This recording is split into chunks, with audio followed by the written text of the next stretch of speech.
alamin. Assalamualaikum warahmatullahi wabarakatuh.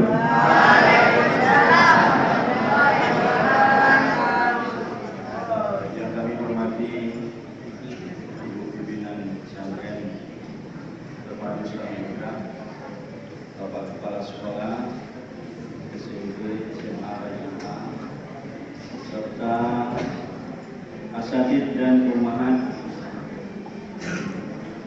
yang kami hormati juga, serta anak-anak kami, santri dan santrian yang kami cintai.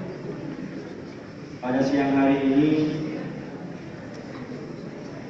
salah satu kepala sekolah memberitahu cerita tentang bagaimana sepak terjang kami selama di pesantren di Jawa Timur. Tidak lain dan tidak bukan perjuangan menuju dari kota Jakarta menuju Jawa Timur itu sungguh berat. Cuma satu niat pertama.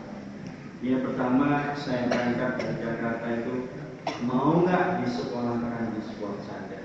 Mau, kata saya. Waktu itu memang ya nggak tahu bagaimana bentuk pesantren. Yang penting dulu apa? Mau. Rupanya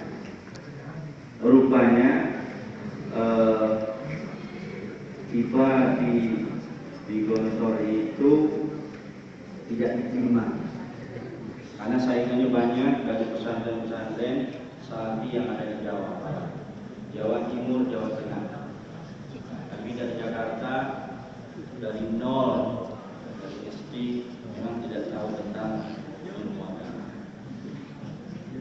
Dipindahkan di cabang setahun, kemudian mendaftar lagi. Tahun kedua belum tahu teori belum tahu. Tahun kedua baru kami diterima. Nomornya 1000, yang daftar itu 1663. Saya nomornya 1232. Insya Allah masih ingat. Yang diterima cuma 300. Yang 1300 itu dioper ke Madura, di Wali Songo, dan cuma 2 itu ada. Jadinya banyak yang pulang kembali ke asal. Cuma 1. Benar ya, Islam maka itu tertulis besar-besar itu. Manjada di bawah di ruangan itu ijhad wala tasal wala takun ghafil. Udah ada, cuman tinggal kitanya aja. Saya nggak bisa apa-apa di kota. Ya, tidak bisa apa-apa. Ya kalian sudah ada, sudah jelas, sudah enak. Di sana dari kelas 1 sampai kelas 6 bahasa Arab, bahasa Inggris. Nggak ada Indonesia. Bayangkan. Nah, disiplinnya tetap nggak ada kayak kita tidur-tidur kayak gini nih. Nah, di sini sudah ada base, sudah ada yang bangunin. Sudah ada gurunya turun tangan semua. Hendaknya kita bersyukur. Waktu paling banyak di Seragamika.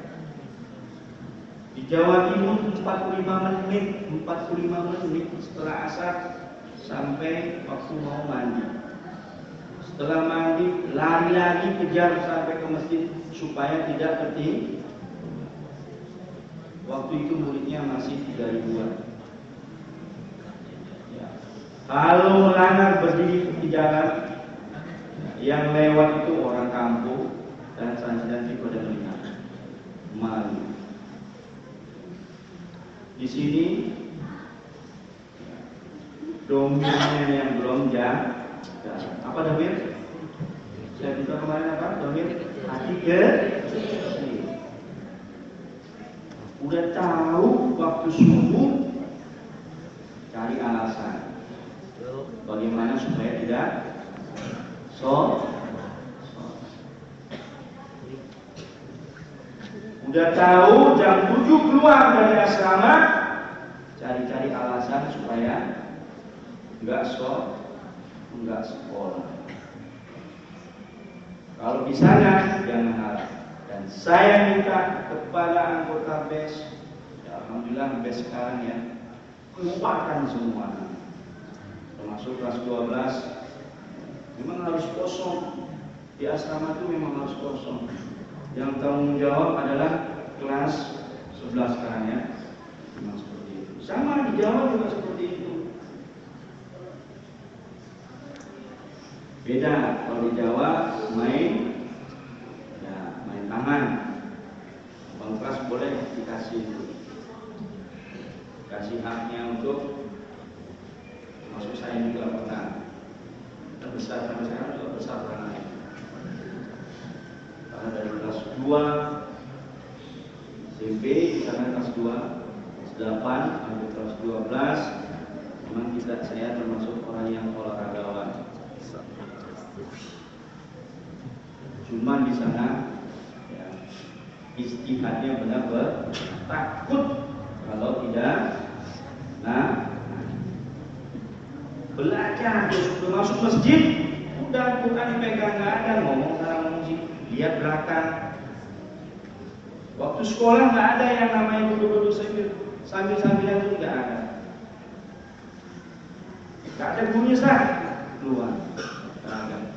Ketua kelas bertanggung jawab kalau kelasnya kosong.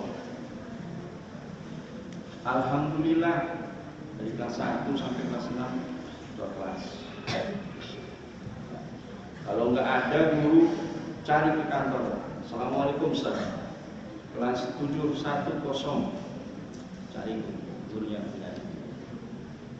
Bukannya keluar. Ya. Di sana itu tidak ada. Tidak ada anak kalau kelas guru belum datang dia keluar duluan.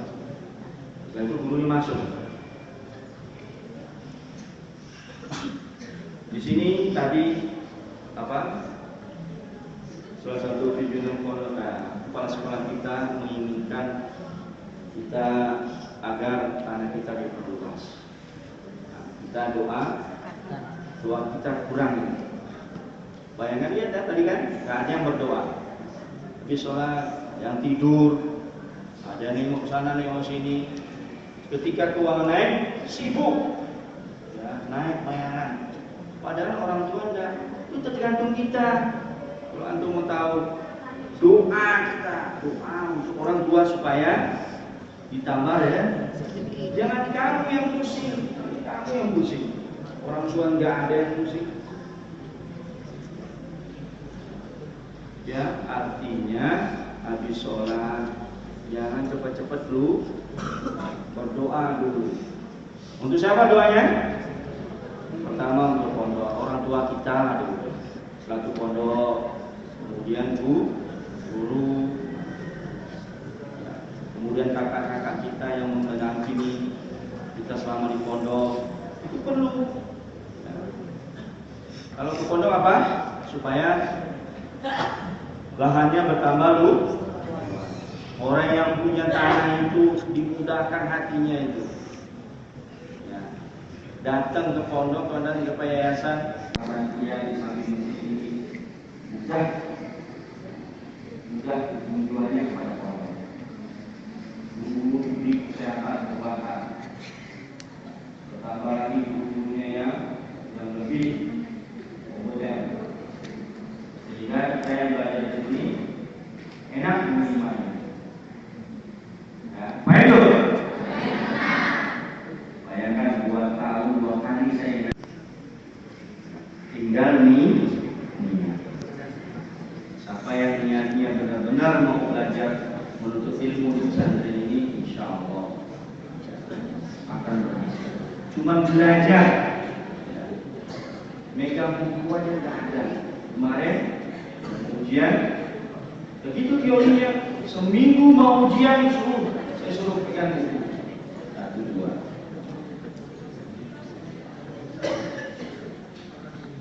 Memang seperti itu. Belajar itu apa? Khairul jalisi fi zamani Islam. Teman dekat itu adalah itu betul itu.